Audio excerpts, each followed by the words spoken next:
Buen día, le vamos a presentar el producto integrador de aprendizaje. El equipo está conformado por Raúl Muñoz, Carla Tijerina, Kiavet Velázquez y su servidora Andrea Delgado. Como introducción, tenemos que la producción de etilbenceno se lleva a cabo por la alquilación de Friedel-Crafts, que es una reacción química en la que el etileno actúa como agente alquilante y se agrega la molécula de benceno para formar etilbenceno. Ocurren las cuatro reacciones presentadas. Entre los principales usos del etilbenceno está la producción de estireno, la síntesis de poliestireno, se utiliza como solvente, como combustible y en la industria del caucho. A continuación se tiene el diagrama de proceso, donde se inicia con una alimentación de benceno hacia un tanque, donde es mezclado con benceno reciclado. Desde ahí es bombeado hacia un calentador con una presión de 2000 kilopascales para llevarlo a su temperatura de reacción de aproximadamente 400 Celsius. El benceno precalentado se mezcla con etileno justo antes de entrar en la primera etapa, la cual consiste en un sistema de 3 reactores adiabáticos de lecho enfocado. La reacción ocurre en fase gaseosa y es exotérmica. El efluente del primer reactor se mezcla con más etileno y se introduce en N301, donde la corriente se enfría a 380 Celsius, antes de pasar al segundo reactor. De misma manera, el efluente del segundo reactor se mezcla con etileno y se enfría en E302 con generación de vapor a alta presión, antes de entrar al tercer reactor. El efluente de este contiene productos, subproductos, benceno sin reaccionar y pequeñas cantidades de etileno y otros gases no condensables. Se enfrían E303 y E304 en las que se genera vapor a alta y baja presión respectivamente.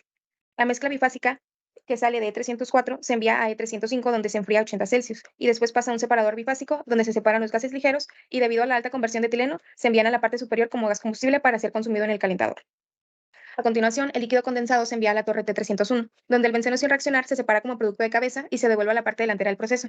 El producto de fondo de la primera columna se envía a la siguiente torre, T302, donde el producto de etilbenceno se toma como producto de cabeza y se envía directamente a la unidad de estireno.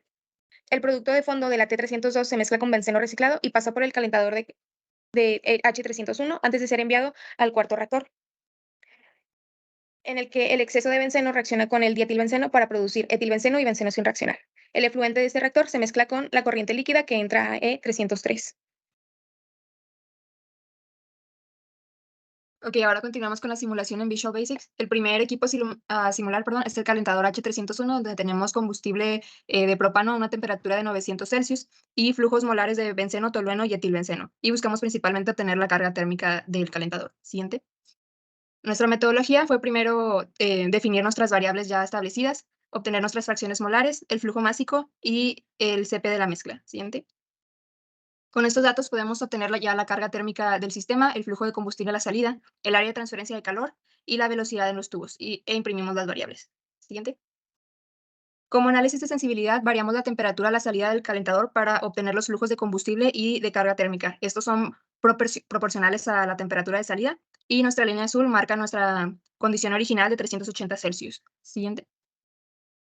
Después tenemos los intercambiadores E303, 304 y 305. Estos buscan enfriar nuestra mezcla de componentes desde 458 Celsius hasta 80 Celsius con un fluido de servicio de agua líquida a 15 grados. Siguiente. Primeramente obtuvimos el CP de la mezcla para la salida de cada uno de los intercambiadores. Siguiente. Y también nuestra temperatura de salida del agua alimentada en cada intercambiador. Y obtuvimos las cargas térmicas también e imprimimos los valores. Siguiente. Después, en el análisis de sensibilidad, como ya mencioné, tenemos una temperatura de entrada de 458 Celsius y una temperatura de salida de 80 Celsius. Entonces, dejando eso ya establecido, buscamos variar cómo va reduciéndose la temperatura en 5 casos. Dejando del lado izquierdo, se muestra la temperatura del fluido del servicio y variando las temperaturas intermedias de los intercambiadores de calor 303 y 304, en la cual el caso 4 fue el que tiene la menor grado de variación de temperatura de nuestro fluido de servicio. Con ello, también disminuye la acumulación de la carga térmica que se puede ver en la gráfica de la derecha, donde se tiene aproximadamente en el caso 4 10,000 megajoules por hora, que se traduce a un costo menor en cuanto a la carga de los intercambiadores. Siguiente. Bien, ahora pasamos a la torre de destilación T301 y en esta torre de destilación entra a la torre el líquido condensado que viene de la salida del separador bifásico V302, que principalmente tiene benceno, porque el objetivo de esta torre de destilación es por el destilado sacar en su mayoría benceno que pase a ser recirculado al proceso. Entonces, bueno, como mencionamos, en esta torre de destilación entra benceno, etileno y dietilbenceno. y se busca separarlos en el destilado, obtener la mayor cantidad de benceno y en los fondos que se vaya al resto de los componentes. Para ello, para el desarrollo de los cálculos de la columna, se utilizó el método corto de destilación multicomponentes. El siguiente. Para la metodología, aquí presentamos el código en donde realizamos el balance de materia para conocer los flujos que pasan por el destilado, los fondos, la alimentación y así como las fracciones de cada uno de nuestros componentes. Siguiente. Sin embargo, como la resolución de métodos cortos para destilación multicomponente es muy extensa, procederemos a explicar la metodología mediante las fórmulas utilizadas del método. Entonces, como primer paso, se utiliza la ley de Raoul para encontrar las constantes de equilibrio de cada componente, que en este caso es KI, en donde la sumatoria de KI por XI se utiliza para la alimentación y fondos por ser líquidos, y para encontrar KI mediante la fracción Y entre la constante de equilibrio igual a 1, se utiliza para el destilado por ser vapor. Después, para el paso 2, lo que queremos conocer es la fracción de líquido presente en la mezcla de alimentación de la torre, con ayuda de las ecuaciones que mostramos ahí. Y al mismo tiempo buscamos conocer el CP de la mezcla y el lambda de la mezcla. Esto con el fin del siguiente. Después, en el paso 5, poder utilizar y calcular el número de etapas mínimas, que en este caso es SM, de la columna de destilación. Pero para resolver esa ecuación, pues hay que tomar en cuenta cuál es el componente ligero y cuál es el componente mezclado de la mezcla. Y bueno, debido a la alta volatilidad, el benceno es el componente ligero, es decir, es el que se va a evaporar, y en cambio el componente pesado es el etilbenceno, el cual es el producto de interés en este caso para pasar a la siguiente torre de destilación y el producto de interés del proceso. Entonces, como paso 6, ya con las variables conocidas, utilizamos la ecuación de Underwood y luego con esto podemos calcular la relación mínima de reflujo, que esta nos va a servir en el paso 8 para conocer el número de etapas ideales. Siguiente. Y ya finalmente, pues ahí viene el dimensionamiento de la torre de destilación. Entonces, primero que nada, para el análisis de sensibilidad, trabajamos con la relación de reflujo para conocer cómo cambia el dimensionamiento y el número de etapas reales. Entonces, en la gráfica de la izquierda podemos observar un comportamiento interesante en el dimensionamiento de la columna de destilación. Por una parte, cuando aumentamos la tasa de reflujo, la altura de la columna sufre una caída considerable y, contrario a ello, el diámetro de la columna aumenta en menor proporción a medida que se aumenta la relación de reflujo. ¿A qué se debe que la altura caiga? Se puede ver en el gráfico de la derecha. Cuando aumentamos la relación de reflujo, disminuye el número de etapas reales de la torre, lo cual es conveniente porque nos va a provocar que obviamente se utilicen menos etapas y además menos altura debido a la cantidad de etapas. Entonces va a ser una menor cantidad de platos. Siguiente. Pero contrario a lo que nos explican las gráficas anteriores, podemos ver cómo al aumentar la relación de reflujo sí se disminuye el número de etapas y la altura y el material necesario para construir la torre, pero se aumenta mucho la carga. Entonces esto nos va, tanto en el condensador como el revuelo, lo cual nos va a traducir en un mayor gasto energético y pues, mayor gasto de energía. Siguiente. Aquí ya después hacemos una análisis de sensibilidad en el flujo de alimentación a la entrada. En este caso está alimentando kilomoles por hora y vemos cómo cuando aumentamos el flujo vamos a obtener en el destilado, va a ir disminuyendo nuestra composición de benceno y va a aumentar la de etilbenceno. Que esto no es lo que buscamos, ya que queremos tratar de recircular la mayor cantidad de benceno puro al proceso. Por otra parte, en los fondos disminuye el etilbenceno y aumentan los otros dos componentes, que tampoco es necesariamente lo que queremos, ya que nuestro producto de interés es el etilbenceno y entre mayor composición tengamos, mejor podemos obtener, más podemos extraer en la segunda torre de destilación y obtener nuestro producto de interés más puro. Siguiente.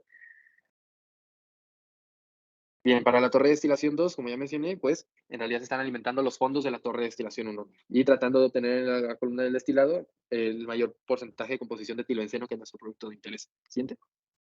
En la torre de destilación utiliza el mismo método de resolución de métodos cortos para destilación multicomponentes y realizamos los mismos análisis de sensibilidad, en este caso la relación de reflujo. Y bueno, aquí por otro lado, la tasa de reflujo aumenta las dimensiones de la columna de destilación y podemos observar un comportamiento exponencial en este caso para la altura. Y por otra parte, el gráfico de la derecha nos dice que también a mayor reflujo hay disminución en el número de etapas reales del tema. Y bueno, en nuestro caso, nuestro proceso se encuentra a una relación de reflujo de 0.66, por lo que el número de etapas reales es aproximadamente 16. Para después, la carga, vemos igual que en la torre 1, vemos que aumenta conforme se aumenta la relación de reflujo, la misma proporción, 7. Y por último, para los flujos de alimentación a la entrada, podemos ver que en el destilado no cambia mucho, entonces al aumentar un flujo al aumentar los flujos de alimentación, en realidad nos estamos viendo beneficiados, ya que en los fondos está disminuyendo la composición de etilbenceno y está aumentando los otros dos componentes que no estamos buscando obtener. Entonces, aquí lo recomendable es tratar de maximizar el flujo lo más posible. Bien, ahora pasando al análisis de la bomba P301, donde es la que se alimenta al reactor, tenemos las condiciones de entrada donde tenemos el flujo, la temperatura, la presión a la entrada, la densidad, el diámetro nominal, la longitud, la rugosidad, la viscosidad y la eficiencia. Y como condiciones de salida y las que son las incógnitas se tienen la carga, el SGR, la caída de presión, la presión a la salida y la potencia. Y se tienen las mismas condiciones de entrada y las mismas incógnitas para la bomba P305. Ahora bien, pasando a la metodología, primeramente se realiza el cálculo de la densidad de la mezcla, esto con las reglas de mezclado. Una vez que se calcula la densidad de la mezcla, se procede a hacer el cálculo de la potencia de la bomba, donde primeramente se tienen las condiciones de entrada, como ya se mencionó, se calcula el Reynolds, posteriormente el fanning, el SGR, y a partir de esto se puede calcular la caída de presión. Una vez que se obtiene la caída de presión, se obtiene la presión a la salida, después se obtiene la carga y por último la potencia. Y se imprimen las incógnitas que se encontraron en la hoja de cálculo. Ahora bien, pasando al análisis de sensibilidad, podemos primeramente variar el caudal de la entrada, donde podemos observar que si se aumenta el caudal se tiene una mayor caída de presión, lo cual esto es algo malo debido a que representa un gasto energético. Es por ello que un caudal óptimo se tiene en 17.000 kilogramos por hora y podemos observar que una temperatura ideal sería una temperatura de 300 Kelvin debido a que tendría un menor caída de presión. De igual manera se realizó el análisis del caudal, ahora bien para la potencia, donde podemos observar el mismo comportamiento. Y es por ello que se decidió de la misma manera utilizar una caudal de 17.000. Posteriormente se realizó el cambio del diámetro de la tubería, donde podemos observar que si se incrementa el diámetro, se tiene una mayor potencia. Es por ello que se decidió utilizar un diámetro de 3 pulgadas con cédula 40, debido a que se tiene un diámetro en metros aproximadamente de 0.071 metros. Presentaron diversas dificultades en la simulación de los equipos. Primeramente, para la torre flash, se tenía una torre multicomponente, en la que no se tenían los parámetros de interacción de los diversos componentes. Asimismo, no se encontraron los parámetros del dietilbenceno debido a que no es un componente común en la literatura. Ahora bien, para el caso del reactor, se presentaban unas tasas de reacción en las que no se mencionaba para qué compuesto eran. Y como se tenía un reactor multireacción, es necesario saber cuál es el componente al que se está haciendo referencia, debido a que a partir de esto se sacan las tasas de reacción netas, con las cuales se conocen las concentraciones de los diversos componentes involucrados.